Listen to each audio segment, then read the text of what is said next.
Well, welcome back to another Wellfit Wednesday, and today we're talking about clearing up some of the confusion behind what exactly you should eat and why, and how exactly you should be changing your diet if you're approaching a dietary change of some kind. What things should you do first, which things are most important, and which things are things that you'll be concerned about eventually down the road. So the question is, if you decided, hey, you know what, I want to start eating healthier, do you start with heavy metals? Do you start with the water bottle thing? Do you start with meat? Do you start with vegetables? What exactly do you start with, and how do you make this whole, let me change this volume a little bit, how do you make this whole nutritional thing work for you? Because there's so many different things that you can do. There's so many things that you can do to try to change around nutrition for the best. So we're going to condense this video down super far and just get get right down to the bare bones basics of what exactly you should be changing around and why. So this question comes because I've been getting a lot of questions about people talking specifically about the water bottle thing. Or people who won't eat out of certain kinds of cans or certain kind of containers or whatever. And while that's really a valid thing, a valid point to consider when you're thinking about your health, the reality is also true that you need to spend more time focusing on the majors, majoring in the majors and not majoring on the minors in order to get the most out of your health. So I wrote up a little list here for you guys. You can check it out. This is we'll call it the hierarchy of nutritional changes that you should make. So number one, all the way at the top, 4 to 6 cups of low glycemic vegetables. If you don't know what the glycemic index is, I talk about it a lot. Check it out. It is not perfect. There are some flaws to the theory behind it, but it is certainly a way for you to be able to pursue better health. If you moved on to your second one, I'm going to say 0.8 grams of protein per pound of body weight if you are lean. Now, if you have a body fat percentage of, let's say, 40% as an example, that for you, eating 0.8 grams of protein per pound of body weight is probably just going to make you fat. But if you're someone who's anywhere between 15 to 25%, something like that, then you can start to focus on more protein. Or first things first, try to get your body weight down and then try to add on muscle later, because then that 0.8 grams of protein will be a heck of a lot more accurate. Number 3, eat some healthy fats. Healthy fats are good for you. They are the foundation of most of the connective tissue in your body, of your brain. I think it's part of the reason why people are getting Alzheimer's, dementia, because they don't have enough healthy fats and then getting on cholesterol-lowering medications that helps to further decrease their fat content in their blood. But eat some healthy fats, which would come with things like olive oil, macadamia nuts, seeds, certain kinds of animal fats, which they've said are unhealthy for you, but I just don't agree. Number 5, remove junk food. Number 4, drink lots of water. There is no official recommendation that is the end-all be-all, but just drink a lot of it. Number 5, remove junk food and desserts. So what you've seen that we've done here in the hierarchy is we focused on number 1 is 1 through 4. Focus on getting good things in, because people try to remove foods from their diet and they end up just being just having less good stuff in their diet overall, and they're still nutritionally deficient, not doing all that well, and then wondering why. So the first step is get the good stuff in. Now we start talking about pulling things out. Remove junk food and desserts. So the easiest number 1 thing is don't reach for a bag of chips. Don't eat cakes, candies, cookies. Just get rid of that stuff. And you should not be having dessert every day.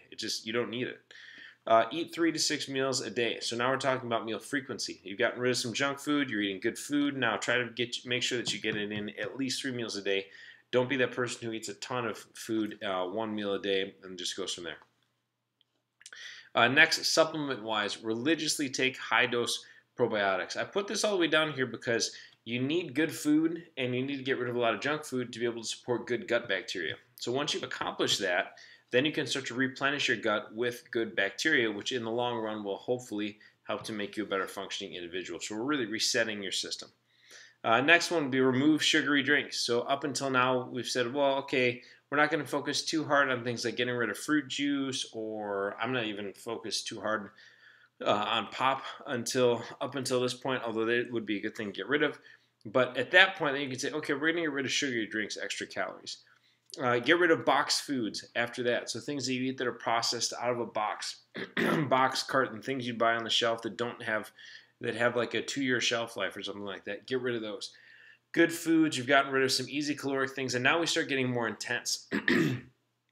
Now we start saying, once you've done those things, Now let's start talking about decreasing your alcohol intake. If you are drinking a lot of alcohol, some people would put this higher up the list, but it's too hard for people psychologically to let go of. And by the time you're at this point and you've already given up certain things and your nutrition's pretty good, you're going to notice you don't start to feel so good when you drink a lot of alcohol. So start to reduce your alcohol intake. Really good place to start is say no weekday drinking. I heard a client say that. I thought it was a fantastic idea to go by. No weekday drinking, only on weekend for a party. Start to decrease your caffeine intake from there. Maybe instead of having 3 cups in the morning, now you have 1. Maybe instead of caffeine every day, you have it every other day or before you need to study or get some more work done. So now you have increased your good food content, you've decreased a lot of your bad food content, you've started to decrease your alcohol and your stimulant content because caffeine can help to increase your sympathetic nervous system, which ultimately puts you in a fight or flight state all the time. So now that you've accomplished these really good things, now we start to get into some really, really specific changes. Now is at a point where you can say, okay, now that all this stuff is aligned and my system is pretty much going well, now I'm going to start switching to organic foods. I'm going to switch to organic meats. I'm going to switch to organic veggies. I'm going to make the switch to organic. Now I'm going to think about switching out of plastic containers and into glass because my main food content is really, really good. Now I'm going to think about removing alcohol completely in that order. Organic foods, plastic containers, remove alcohol completely 100%. Now we're going to think about, well, let's say you could ultra purify my drinking water and the water that I use to wash my body or in any of the dishes, cleaning, cleansing that I use.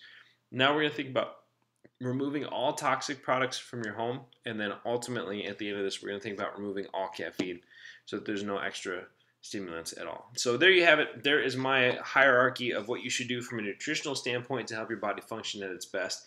Think about that, screenshot that little list, think about the order that you've been approaching before, and don't put you only have a certain amount of mental energy to be able to put into caring for your health, right? So don't put so much mental energy into the little things that don't matter that much that you don't actually accomplish the big things, because the big things are the things that will get you big results and changes. So I hope that helps. As always, feel free to check out the website, wellfitlife.me. For more info, you can always shoot us an email at mywellfitlife@gmail.com, and we would love to talk through any issues, nutritional, whatever that you have going on. So other than that, I hope you guys have a great night, and we will see you next Wednesday for another WellFit Wednesday. Good night.